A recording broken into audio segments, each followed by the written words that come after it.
दुर्बल आणि वंचित घटकातील बालकांना स्वयं अर्थसहित तसंच विना अनुदानित शाळांमध्ये 25% राखीव जागांवर प्रवेश देण्यात येतो।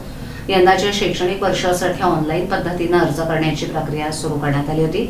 10 मार्चपर्यंत अर्ज करण्याची मुदत होती, परंतु ही मुदत आता वाढवण्यात आली आहे। बालकांचा मोफत आणि सक्तीच्या शिक्षणाचा अधिकार अधिनियम 2009 मधील कलम 12C(1) नुसार दुर्बल आणि वंचित घटकातील बालकांना स्वयं अर्थसहित आणि विना अनुदानित शाळांमध्ये 25% राखीव जागांवर प्रवेश देण्यात येतो।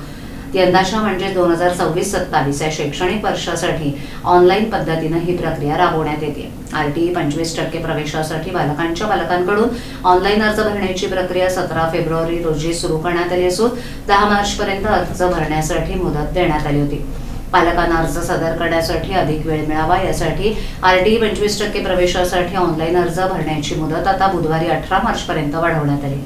क्षेत्रीय स्तरावरील सर्व संबंधित अधिकारी, कर्मचारी आणि शाळांनीही ही माहिती जास्तीत जास्त पालकांपर्यंत पोहोचवण्यासाठी आवश्यक त्या उपाययोजना कराव्यात, अशा सूचना ठाणे जिल्हा परिषदेच्या शिक्षण विभागामार्फत देण्यात आल्या।